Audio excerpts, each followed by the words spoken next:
Hi guys, வெள்ளிக்கிழமை மொஹரம் ஒரு நாள் டூராக வந்து திண்டுக்கல் டு அரிசல் முனை வரையும் வந்தோம். ராமேஸ்வரம் பிரிட்ஜு 10:30க்கே க்ரௌடு, ஏகப்பட்ட க்ரௌடு. எல்லாருமே வண்டியை பார்க் பண்ணிவிட்டு எல்லோரும் வந்து பிரிட்ஜெல்லாம் பார்த்தாங்க.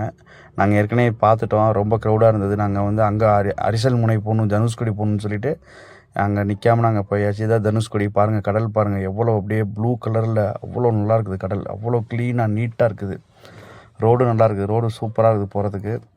ஆனால் பட் நாங்கள் போகும்போது 11 மணி 11:15 இருக்கும். அப்போவுமே வந்து அரிசல் முனையில் வந்து சரியான கூட்டம்.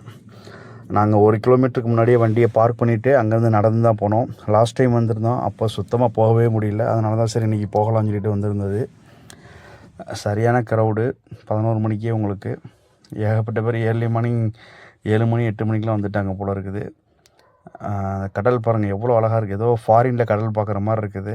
இதுதான் இந்த அரிசல் முனையுடைய கடைசி பகுதி. இது எத்தனை மக்கள் வந்திருக்காங்கன்னு பாருங்கள். அந்த 11 மணிக்கு இதுதான் கடைசி அரிசல் முனை. தனுஷ்கோடியிலேருந்து இதுதான் கடைசி இது முடியுது, எண்டு முடியுது. இது கடல் தான் அவ்வளோ அழகாக இருக்குது பார்க்குறதுக்கு, அவ்வளோ நீட்னஸாக இருக்குது, கொஞ்சம் கூட குப்பை இல்லை.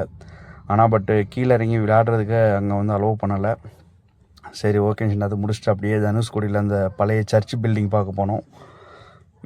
இதுவும் நல்லா இருந்தது. பிள்ளைங்க போய் விளாண்டுறது, அவங்க ஓடி பிடிச்சி விளாண்டுட்டு இருந்தாங்க. என்னுடைய ஹிஸ்ட்ரியெல்லாம் கேட்டாங்க, அதெல்லாம் சொல்லி கொடுத்துட்ருந்தேன். ஓகேன்னு சொல்லிட்டு அப்புறம் இதையும் பார்த்துட்டு அப்படியே பக்கத்துலேயே வந்து இந்த சர்ச் பக்கத்துலேயே ஒரு லெமன் சோடா கடை இருந்தது. அதில் மசால் சோடா கொடுத்தாங்க, லெமன் மசால் சோடா நல்லா இருந்தது. இதுதான் இந்த லெமன் மசால் சோடா.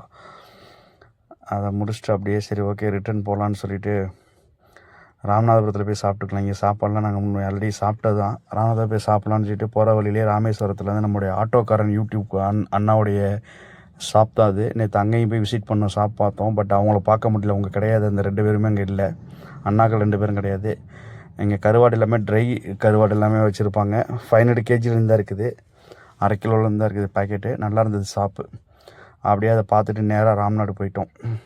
மதியம் தொழுதுட்டு, நேற்று வெள்ளிக்கிழமை தொழுதுட்டு அப்படியே ராம்நாடு போயாச்சு. போகும்போது 3 மணி.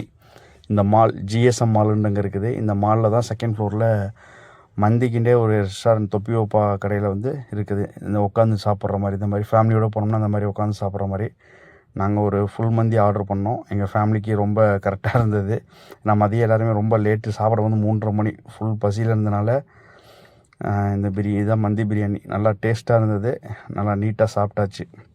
இது எங்களுக்கு ஒரு தனி ஒரு இடம் மாதிரி இருந்தது. உட்காந்து பக்கத்தில் அப்படியே ஃபன் மால் போயிட்டு, அந்த ஃப்ளோர்லேயே ஃபன் மால் இருக்குது. குட்டீஸ்லாம் ஃபன் மாலில் போயிட்டு விளாண்டாங்க. இதெல்லாம் முடிச்சுட்டு அப்படியே நாங்கள் திரும்ப ரிட்டர்ன் வந்து அங்கே 4:15 கிளம்பி திண்டுக்கல் வந்து ஒரு 7:30 மணி 7:45 வீட்டுக்கு வந்தாச்சு. 1 டே ட்ரிப்பாக இருந்தது. பிடிச்சிருந்ததுன்னா